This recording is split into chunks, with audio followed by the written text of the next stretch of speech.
Good morning and welcome. Thank you for being here for the early forum hour with our very own bishop, Bishop Mariann Budde, Bishop of the Diocese of Washington. For those who may not know, that encompasses all of the District of Columbia and the four southernmost Maryland counties.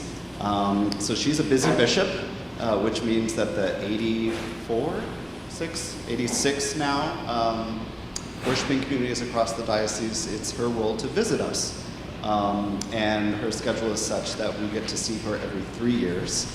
This is very joyful for me on a personal note because it's the first time we're here in the flesh for one of her visitations, because 3 years ago we were all on Zoom, and it was my joy to celebrate my installation as your rector, but in a very unique and distinct and special way on Zoom. So welcome, Bishop, to your parish, St. Margaret's, which has been here for more than 125 years.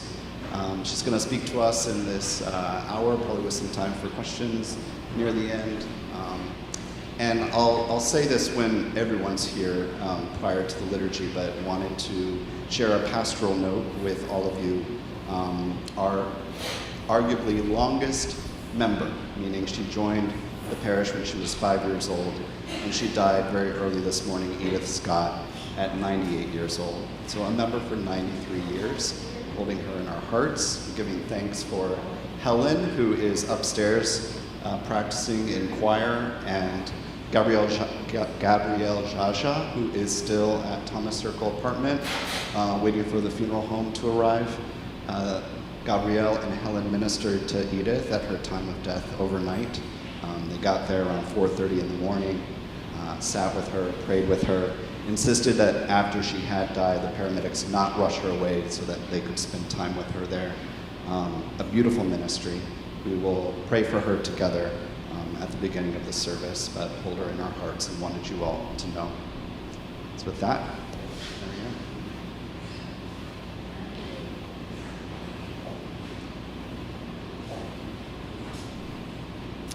Good morning. It is such a poignant thing to hold in our hearts the span of life that we are blessed to live, to know that as we were sleeping or rising, depending on how early you rise, a beloved member of this community was crossing over into greater life, into a mystery that we will not fully understand until it is ours to travel. And to give thanks for the privilege of and the responsibility of one who had so long and rich a life. So maybe we can just take a moment to acknowledge her and all those we love who have left this earth.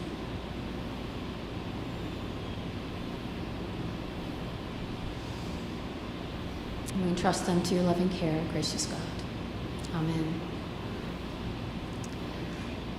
It is so nice to be with you and to have a chance. I hope this is I know this is, you're in pews and I'm up here, so it feels very much like I'm supposed to do all the talking, but I'm hoping that's not the case, that those of you who are gathered here and those who are with us via technology, that I think I'm in a good place. Is the camera okay?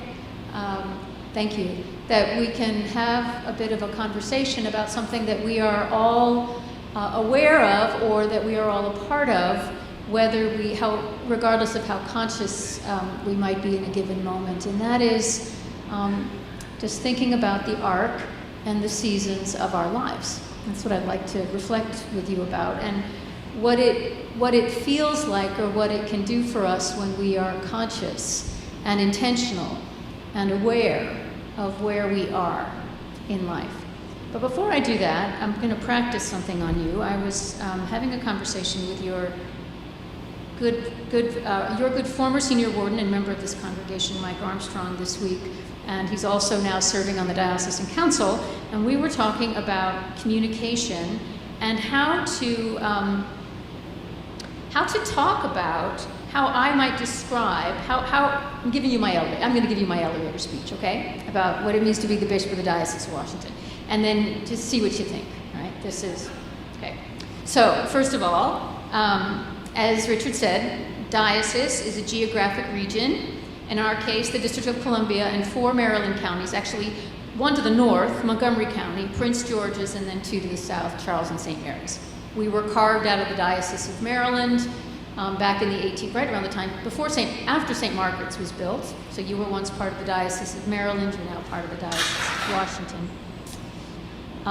And as bishop, or I should say, the diocese embodies collectively our witness as the Episcopal Church, what it means for us to be the Episcopal branch, as our presiding bishop would say, of this larger movement begun by Jesus that finds expression in a variety of different Christian communities in this country. And as I said, we are but one, small, but significant.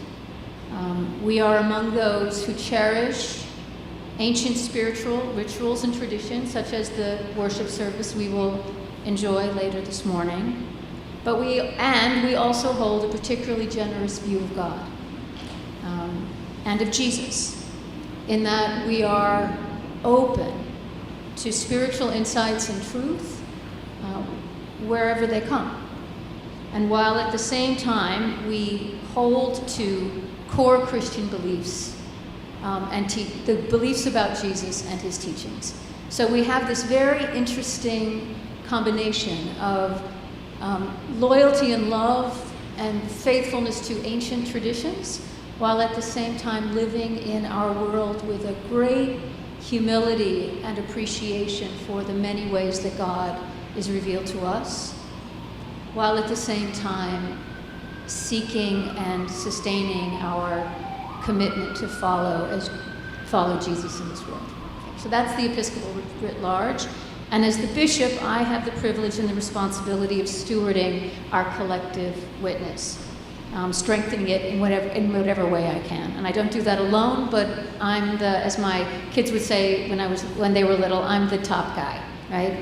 One for whom the responsibility and the privilege rest. And the happiest part of my work is to be in a different congregation each Sunday, as Richard said, and I'm especially happy to be at St. Margaret's today, and I'll say a little bit more about St. Margaret's and why I love you so much later when everybody can hear. Okay? But I'm here today at this time, and Richard and I talked about different things we could discuss. And this is something that's on my mind a lot these days, and I talk about it with clergy quite a bit, and I talk about it with our staff for reasons I'll explain in a moment. But again, it has to do with arcs and seasons of life.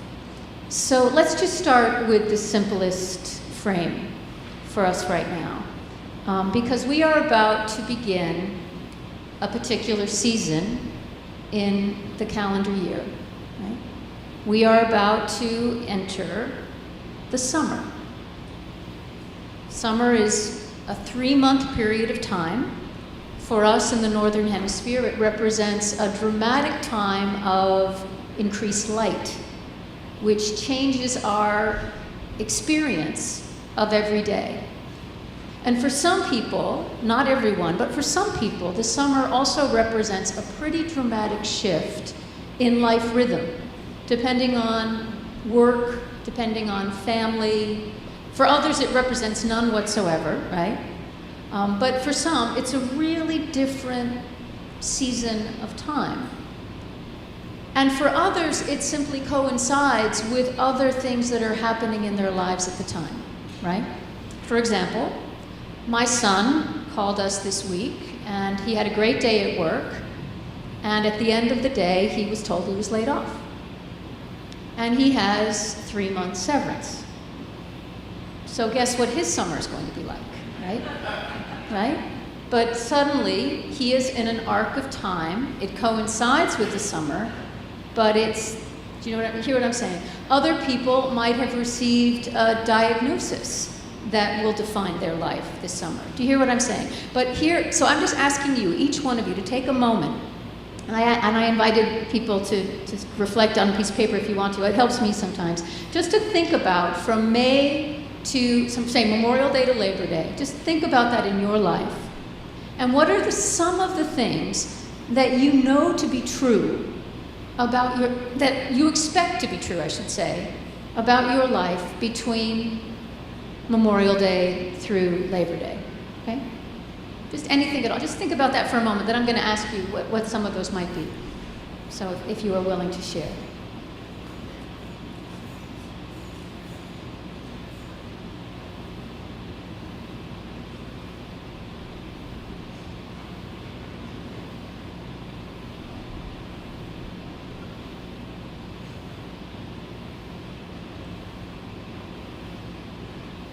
Okay. Anyone willing to?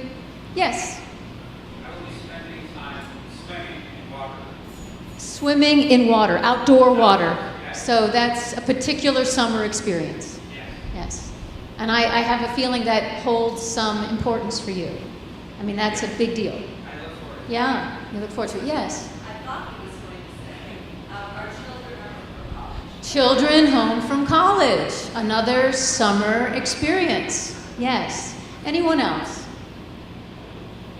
Yes. I'm a professor, so summer is always a time of rest and preparation.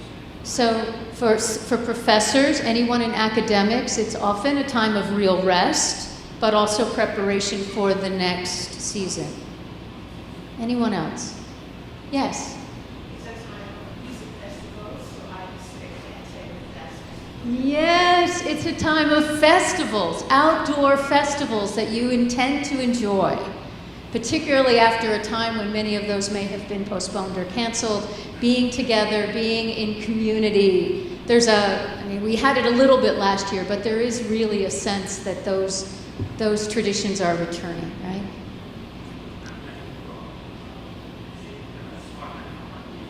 You're planning to visit Scotland for 1 week. So for some, it's a time of vacation and of adventure, right?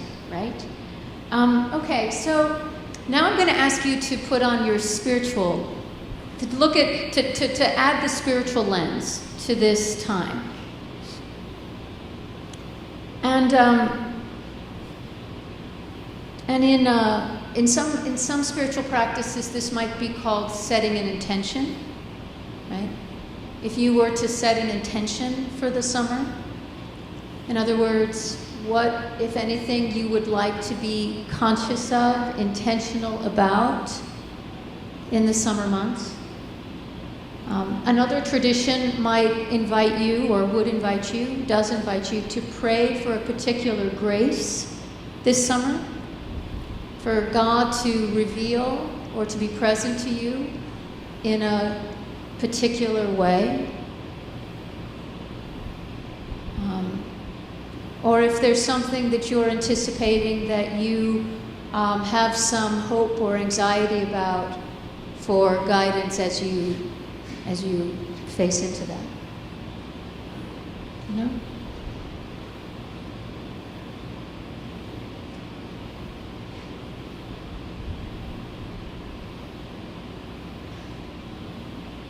I'll give you an example. For me, I'm the primary caregiver for my 91-year-old mother. She's an immigrant from Sweden. She came over here when she was a young adult, and all of her siblings and her family, besides her 2 children and our children, are in Sweden. And she hasn't been able to go back. She got very sick about 4 or 5 years ago, and she's doing better now, but she's living here now. And it is my sister and my dream that we can get her to Sweden this summer. And we have the tickets bought, and we have the plan, which is not without its complications. But we had it last summer too, and a few things happened that stopped it. So we have some anxiety that we were really praying that it can, and she's already dreaming about it. Like, she tells me every day how much she's dreaming about it. So I am praying that it will be so, that we can see our mother once again in her homeland with her siblings, in a place that holds for her now all of her dreams and cherished memories. Right? So that's one of the things I'm praying for this summer. Is anyone willing to share something that you might be praying for or hoping for, or an intention that you would like to have? Yes, I'm sorry, I didn't see you. So for me, I'm entering into full retirement this summer. I'm going to repeat so people can hear. And your name is? Ron. Ron is entering into full retirement this year. Okay, yes. There's hope and opportunity there. Yes. And at the same time, I have biological and emotional family members who are dealing with cancer and dementia, and I'm trying to determine how I can best support them, knowing that I can control what happens. Right. May I repeat that? So living into retirement, and also aware that family members are dealing with illness and dementia, and how to be present, knowing that there are things beyond your control, right? That's a season that transcends summer, doesn't it? You know, but it coincides with summer, right? And that's often the case for us, right? I guarantee you, if any of us were to go into an emergency room right now, there are young people who had a bicycle accident yesterday, or a skateboarding accident, or something that just changed their summer forever. I mean, not forever, but for their summer is now defined by a cast that they weren't anticipating, right? And one of the things you have to reconcile when something like that happens is you have to reconcile, how do you live with a thing that you didn't want but is now part of your reality, right? So those are setting intentions, right? How can I live into this time open to you and open to the givenness of this season, kind of recognizing and honoring the season, right? And one final thing, and then I'll move on to a different example.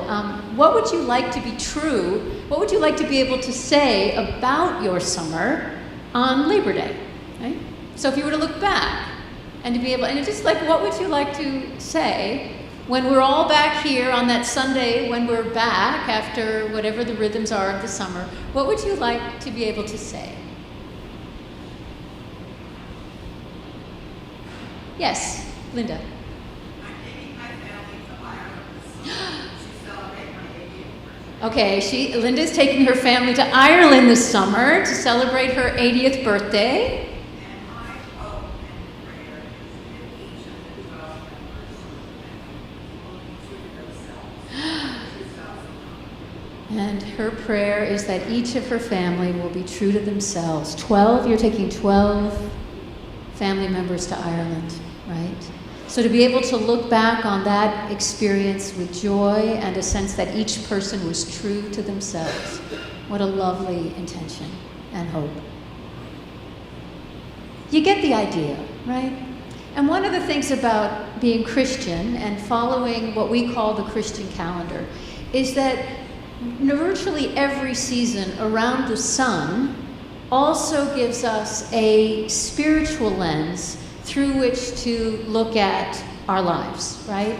It's more explicit in the seasons that we mark with key events in Jesus' life, like Advent, preparing for the birth of Jesus, Christmas, the Incarnation, Lent, Easter, all of those seasons that have those defining, marking moments. And those are gifts to us because they allow us to live our lives with that lens on our, as part of what God can work with in us. The summer is actually a lovely time as well. In the Roman Catholics call it ordinary time, right? And the reason they call it ordinary time is that it is a time when there's no event in Jesus' life that's being commemorated in any big way, right? The teachings of Jesus, the passages of, stories of his life will be highlighted in the summer readings, but we're not going to have some big commemorative events. So it's life, right? So we're invited into life in all its fullness in the summer, liturgically speaking. And that's a lens that we can, and then the lens will shift as we move throughout the Christian year. Okay. All right, now I'm going to ask you to think a little more broadly about arcs and seasons.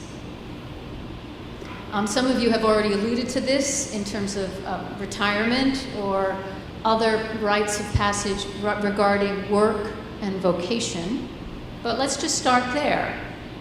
Consider the season of your life right now relative to what you would consider your life's work right now, which may be paid work or other aspects of your work. As the great community organizer Sai Khan said, your life is more than your work and your work is more than your job, right? And so But just think about where you are in the season of your life relative to some aspect of your life's work. It could be parenting, you have children coming home from college. It could be part of your profession or some part of your work that you've taken on without pay because it matters to you. Tom is going to be leaving us soon to go teach Sunday school, for example. So where are you in that arc, if you can think of it in that way?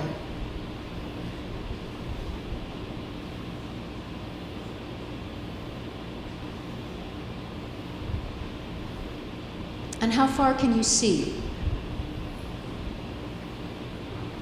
How far can you see relative to your work? And I'll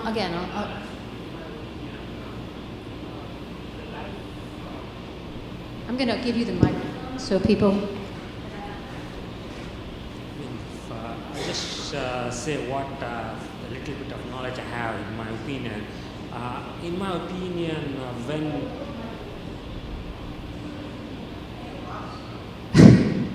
yeah, and I mean, I see in a practical sense when we live in this world, it's not so easy to be living in the path of righteousness, in the principles of truth and justice. So each and every day is a struggle for in this competitive world, and I mean, for at the end of the day, still it's we all have to be optimistic, and I think we are working together, and hopefully we'll have our autonomy and freedom to live our own lives as quickly as possible.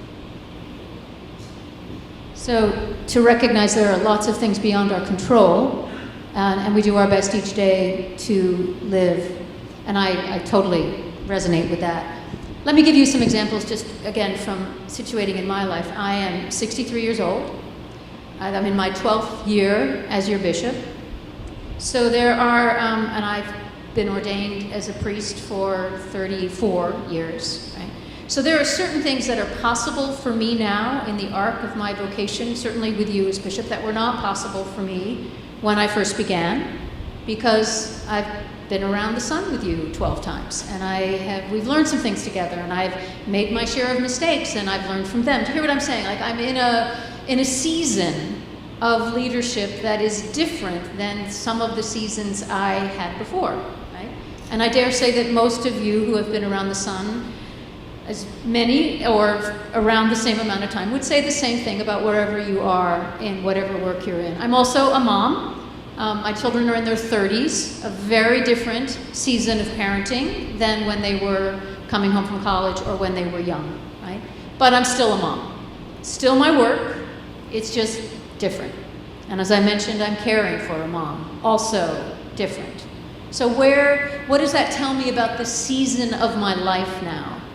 And what are some of the questions that surface when I just put those constellations together in terms of possibilities and opportunities, and maybe some things to say no to, right? Some things to let go of. Do you hear what I'm saying? Just to anchor myself in the season of life that I'm in, and to cherish it, learn to cherish it, rather than rail against it. Not that any of you would do that, but I have done that from time to time. Do you hear what I'm saying? Right? And you can do it in terms of your whole life. I'm going to tell you a story about that in a moment. But you can also just say, okay, where am I in this portion of my life? Right? A woman who's celebrating her 80th birthday and gets to bring 12 members of her family to Ireland, right? How is that possible? And what a gift. You hear what I'm saying? That's a moment to be seized and cherished. I mean, what did it take to get there, right?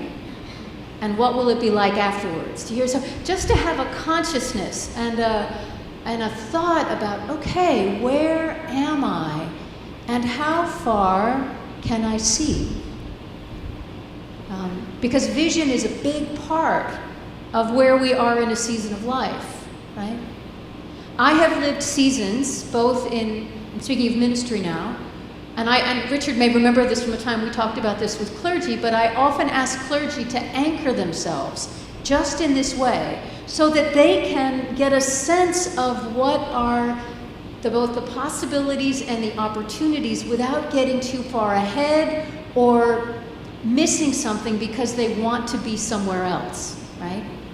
And that's not just true for clergy, that's true for all of us, right? But okay, where are you now? Where might I be going? Or how far can I see? And what does that tell me? So I'm just wondering if any of you have any thoughts, just in terms of what that kind of thinking might afford. Yes?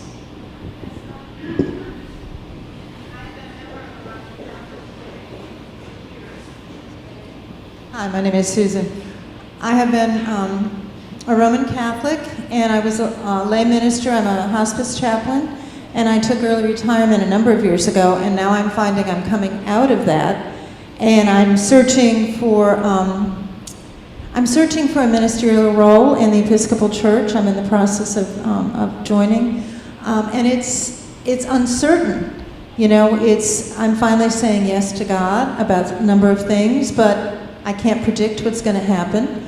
I've had setbacks, and then I recently had something that was very positive.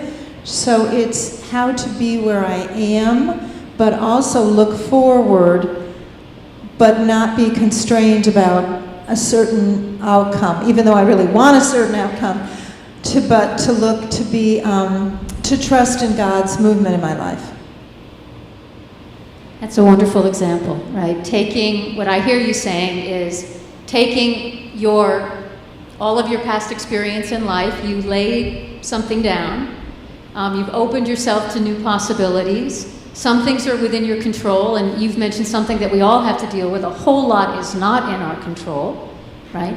And so how do you live in that moment or in that opportunity? One very compelling photographer by the name of DeWitt Jones, he writes and talks about putting ourselves in the places of great potential, right? Putting ourselves in places of great potential, so that if the opportunity that would speak to our heart's desire presents itself, we'll be ready.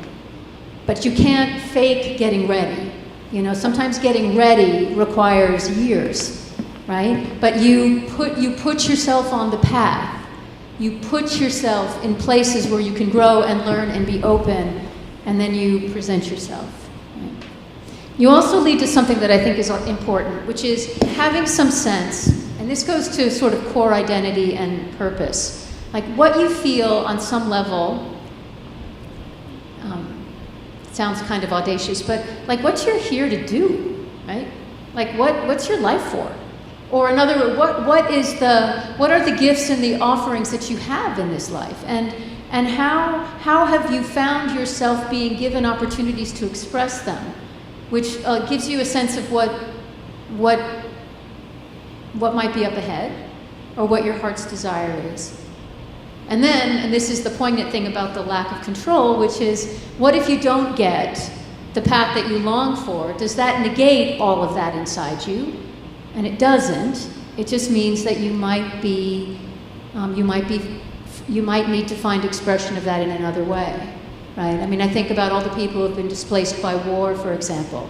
There was nothing in their life trajectory that said they wanted to live out their life's vocation in whatever situation they were in, and then the world changed for them dramatically, and they're in another place. So we have doctors who are taxi drivers. We have medical professionals who are, you hear what I'm saying, like all of those things, and you find the way that God gives you.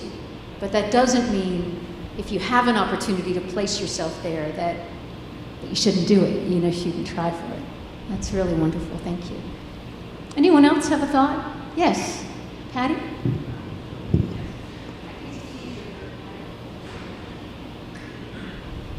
Well, in my early 70s, I don't think I'm going to face you all. In my early 70s, I lost my mom. I didn't lose her. She died a few years ago. And I realized at the time it was time to give up being the oldest child, oldest of 5, and stop taking care of them. And stopped taking care of them, and I was aware that God had been sustaining me through all of that. And now is the time to turn to God and find out who I am in His eyes. Yes. Not being defined solely by the ideals of God. Right. Yeah. So I'm reading the Mystics and looking forward to that this summer. I just wanted to say that I've been talking to so many people. The people are getting confused. They are told that to become someone by someone else. In my opinion, I've been living all these years and with my upbringing of biblical principle of truth and justice, but still I just call myself as a Roman white, but I don't go to church anymore. But at the end of the day, what I mean to say is I choose what I want to become. And for example, I don't want anyone to be forced to come this church. I don't want anyone to go to anyone. That is, freedom is most important for each and every one to get. That is the truth. And yeah. Thank you.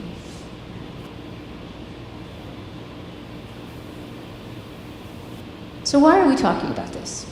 Why does this matter to think about seasons and arcs and rhythms of life? What are the benefits and what are the opportunities that this kind of intentionality and consciousness give us? Anything that just think about what are the blessings or and you were saying, Patty, earlier, and also you, Roman, about putting ourselves in places where we are open to new possibilities, right? That a door opens in your 70s that is different than the door you were walking through in your 40s, right? And what are the pitfalls when we don't have this awareness? Let's just look at that for a moment. What happens if we aren't as aware? What are some of the vulnerabilities that might come to us if we aren't as conscious? Right? What might we miss?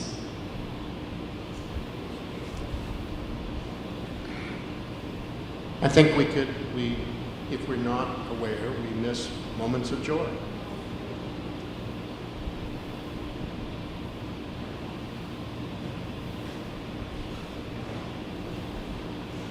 I find that time speeds up, because we're looking out too far in the future, and sometimes that means that time seems to pass too fast. Moments of joy, getting caught in the sort of accelerated pace of life, some of which we can control, some of which we can't, right? That's just part of our world now. What about holding on to things too long? Anyone ever tempted to do that? Right? Speaking as a mom, it took every ounce of self-regulation I had not to tell my 32-year-old son that I thought he needed a haircut, I was just, look at me, congratulations, you haven't said anything, don't say it. I went a whole weekend. And it's a small example, but part of it is every bone in my body is still wired toward being a parent, as if he were, and by the way, he didn't listen to me as an adolescent either, but at least I felt I had the prerogative, right? And I'm being silly, but I think you know what I mean, right? There's actually a lot of heartache about that. But I have to learn that it's very different to relate to children who are adults than when they were children, right? And if I don't know that, and if I miss that, I miss the joy of knowing my son is a man, right? I miss it. Anything else that occurs to you? Like sort of holding on too long? Or to put it other, is there something that maybe you're being invited to let go of because because you're in a different season of life or a new one is opening before you? Anyone?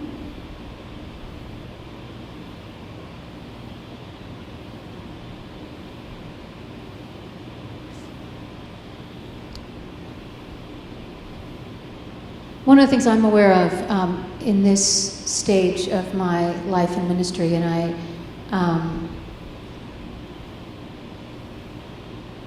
and there's a lot of talk. So I was born in 1959, so that kind of puts me right kind of in the upper edge of the baby boomer generation.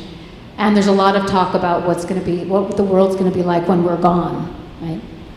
And some people are going to be really happy to see us go.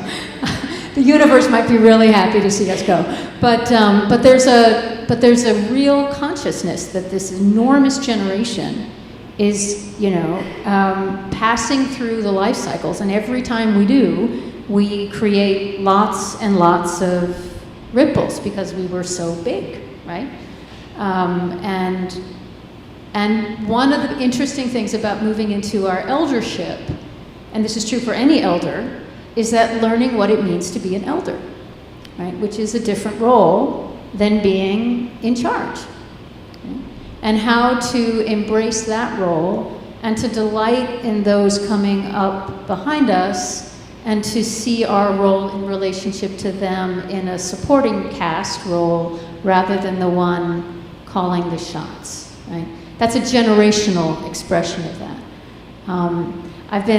Both of my sons are millennials, and so the millennial generation is in their 40s now, and for a long time they were the kind of rising upstarts, and now they're not, right? And the Gen Xers, who were like this sort of little sandwich in between, are now they're coming into their own, generationally speaking, in a way that is often missed because they just didn't get much attention anywhere at all. So it's just an interesting time sociologically, but spiritually to say, what is that, where am I? And what is my offering? And what is my surrender? Yeah. So those are the things that I wanted to reflect with you about, and how are we doing on time, Richard? Go till 10 or so? Okay. So I'm going to just tell you a couple of other stories just to kind of close this out, and then say a prayer, and then I'll ask you if you have any other questions for me, right? It's sort of open forum if you have any questions for the bishop or for Richard, for that matter, if he wants to come and join me. When I was in my early, mid-30s, I met a man, and he was probably 30 years older than I was, so he was probably in his early 60s, the age I am now. And we both met as we were in transition in our work. I was moving from Ohio to Minnesota. He was moving from his work as a camp director for our diocesan camp. He was a priest. And he was moving to become the residential director of a home for adolescents who were caught up in the juvenile justice system. Right? He struck me at the time as a really content man, very, very, there was an equanimity about him and a joy. And he seemed to really love what he was doing, and I had no idea he was leaving. And then he said to me, I think I've been preparing my whole life for this job. The job he was about to take. Which struck me as such an amazing thing to be able to say. And I was wondering, what was he telling me about his life? Right? In that sentence.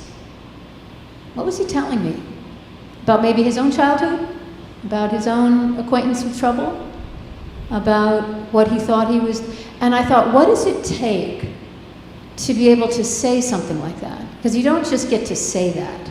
It's and nor do you necessarily plan for it. I mean, some people maybe plan for it. There's somebody right now who's probably planning to be the President of the United States in 25 years, who will in fact be the President of the United States in 25 years. But that's a relatively small pool. But what does it take to be able to look at your life and to experience it as culminating or bringing different strands of your life together in such a way that you experience grace of integration, right? That's a spiritual practice. That's a spiritual gift. And when those moments come, what I would suggest is that those are moments of profound healing, because lots of things have to come together in a life to be able to say something like that, right?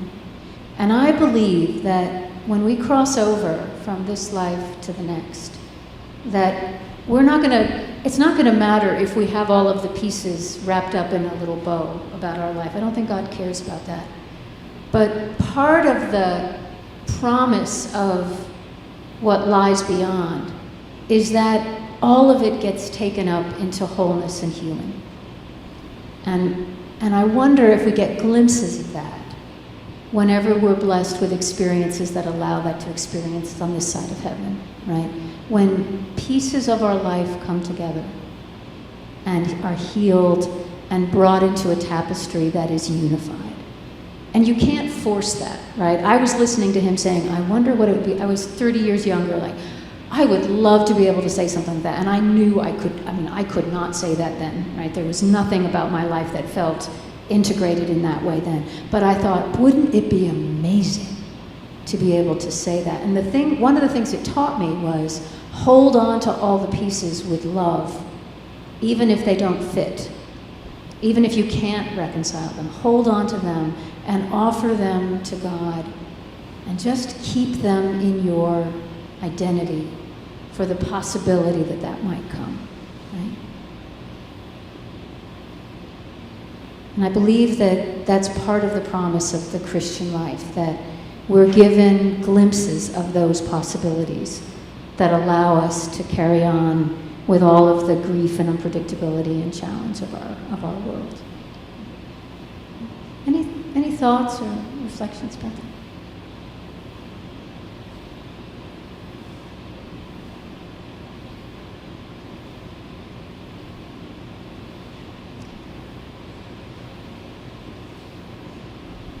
So, one final story, this might be fun for some of you to read someday. There was about 10 years ago, a middle-aged lawyer with a very busy practice and a complicated life, felt himself gradually falling apart in the aftermath of his father's death. On the surface, he was fine, but inside he was feeling pretty restless and this sort of low-grade dissatisfaction with his life, to the point where he was starting to fantasize about different forms of escape. You ever done that?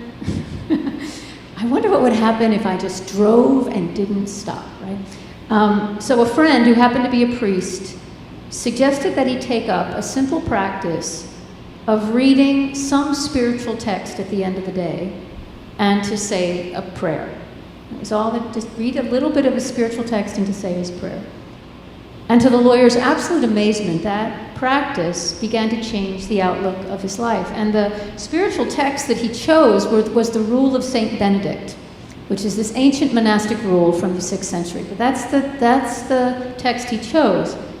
And then he decided that he was going to start translating that text for his benefit only into what he considered 21st century language, right? To take the insights from Benedict and to try to translate them into his own life, which he did. And he eventually published a tiny little book entitled Always We Begin Again.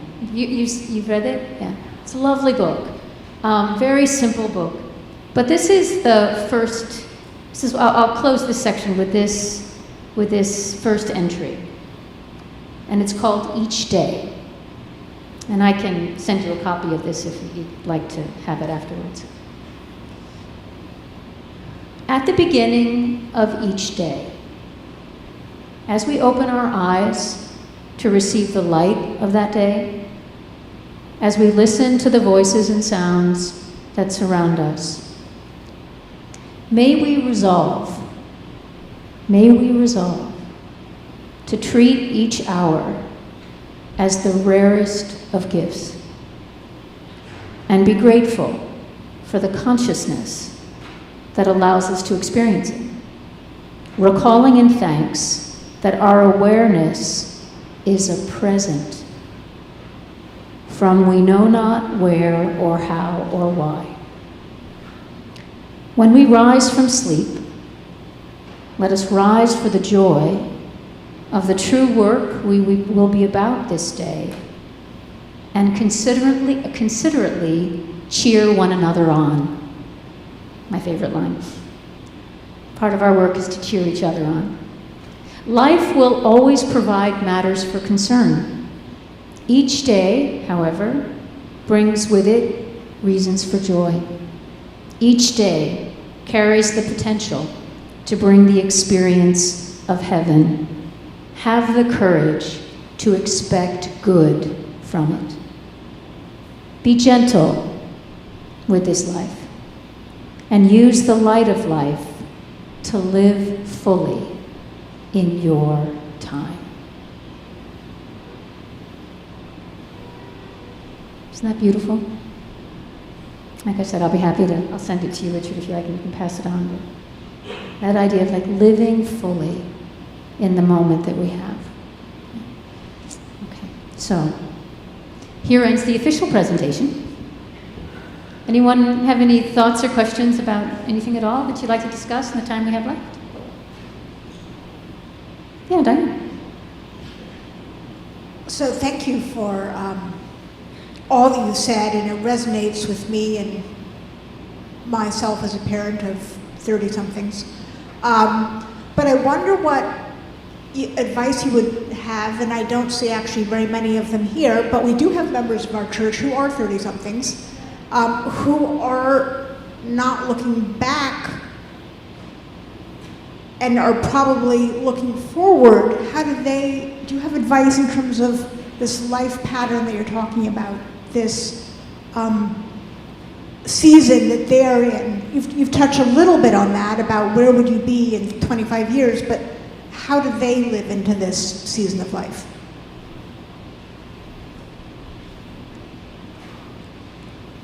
Yeah, advice is always tricky, right? But I would say the pieces that were most comforting for me was the assurance that where I was okay.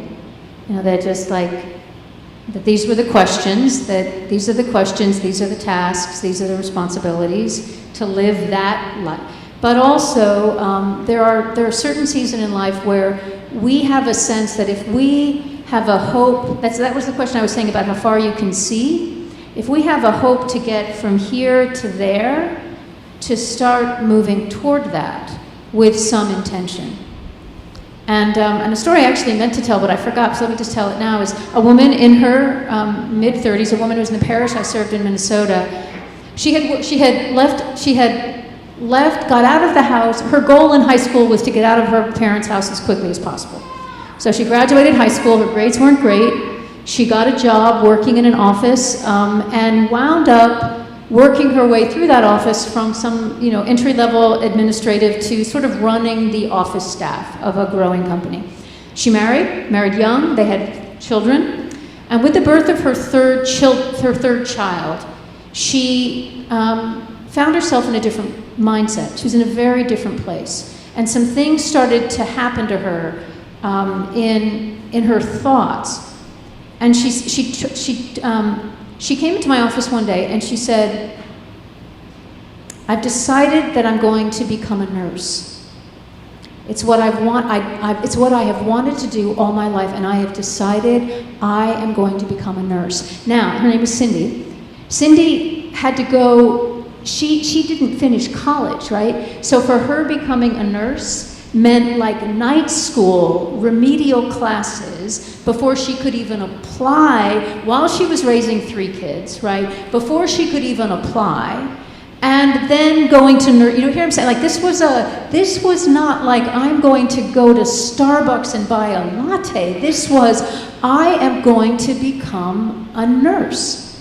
And the interesting thing about those moments, and this is like the interesting thing about those moments is that they often, we're here, and we see something there, and it is a long way off, and we know it.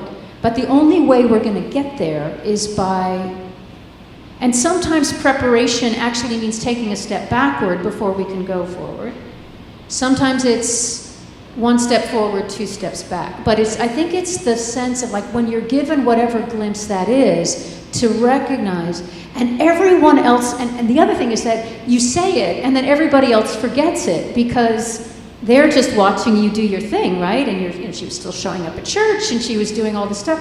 But she, and the only other person who knew was her husband. I mean, she was getting up before the kids every morning to study. She was going to class, one class a semester so I mean, that's part of it, which is just placing a tiny bit of energy toward a dream without knowing if you're going to get there, which is the risk. That's one arc that many people in early stages of life experience, because what God has given them is so big that it's just going to take a long time to get there. And the other reality is that some of our dreams, and we all know this, some of them will be realized and some of them won't, but that doesn't take away the validity of pursuing them, right? And things happen to us along the way. When our younger son was in college, he was a theater major, which raised a lot of eyebrows in the well-meaning adults in his life, right? And he would be often asked about that, right? Lots of times, like, "Oh, Patrick, what's a?" And one of the most common questions was, "Well, Patrick, do you have a plan B? What's plan B, Patrick?" And his answer was, he said, "Well, I don't quite think of it that way. I'm going to walk this path as far as it'll go, and if I have to change, well, that'll be my new plan A," right? So it was that similar sense of like, follow it as far as you can, right? So those are two things that occurred to me, but that's not advice, that's just examples of how some people learn to navigate that.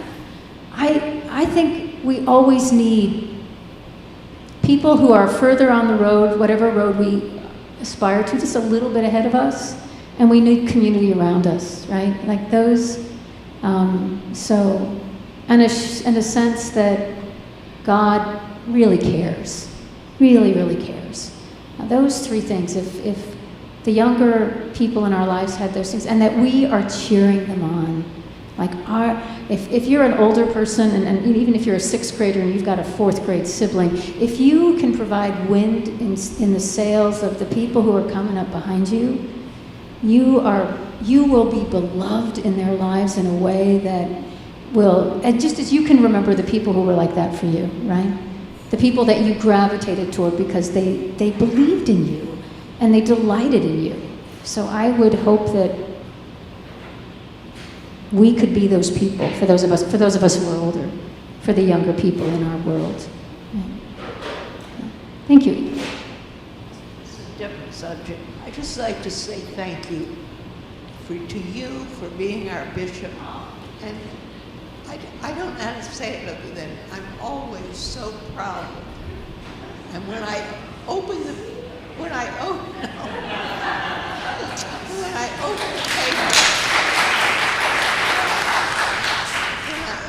paper on some issue at the church, I'm never afraid because I know you're going to represent us so well. And thank you so very much. Okay, I'm going to put that in my little pocket. Thank you, Miss. And can I just tell the story that you told me about Paula Clark? Those of you who remember Paula Clark, beloved person of this diocese, now the Bishop of Chicago. Barbara was asking me about her, and apparently Barbara was her fourth grade teacher. Oh, she's known her since fourth grade, and so Paula always calls Barbara Mrs. Rawlinson.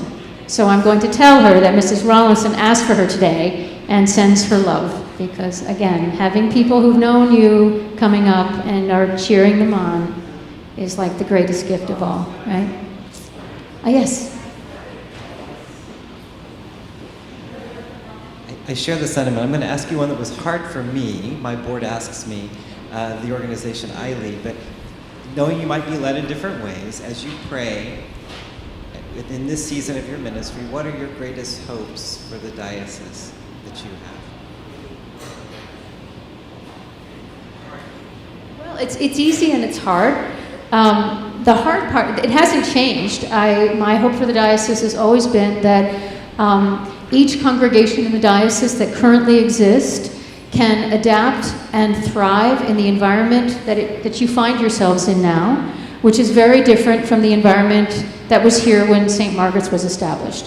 And that work of adapting and thriving in the context, and that the ministry of this church can thrive and grow in the environment that we're in. It's always been my hope. And that we find new expressions of witness, given I believe that our particular expression of the gospel isn't better or worse than any other, but it is important, and it has an offering to make, and I want us to make it. The hard thing is, I thought I would be able to accomplish a whole lot more in the time that I was bishop than I may be able to accomplish, right? Like the visions and the possibilities that I thought, it's just, this is really hard work, right? And so in the time that I have left as your bishop, I haven't given up, but I am more sanguine that the challenges we face are really challenging. And so I'm also, so part of my goal now is to lead and to continue in as intentional and as strategic a way as possible.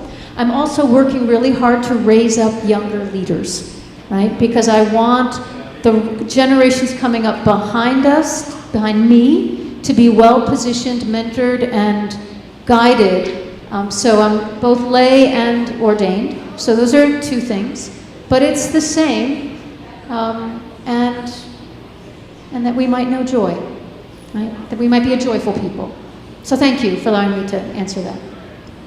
We have time for one more? That's it? We'll end on that?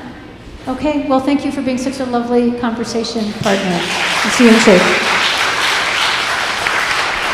Thank you all. There's coffee being served in the parish hall between the interval with worship starting at 10:30. Thank you all for being here.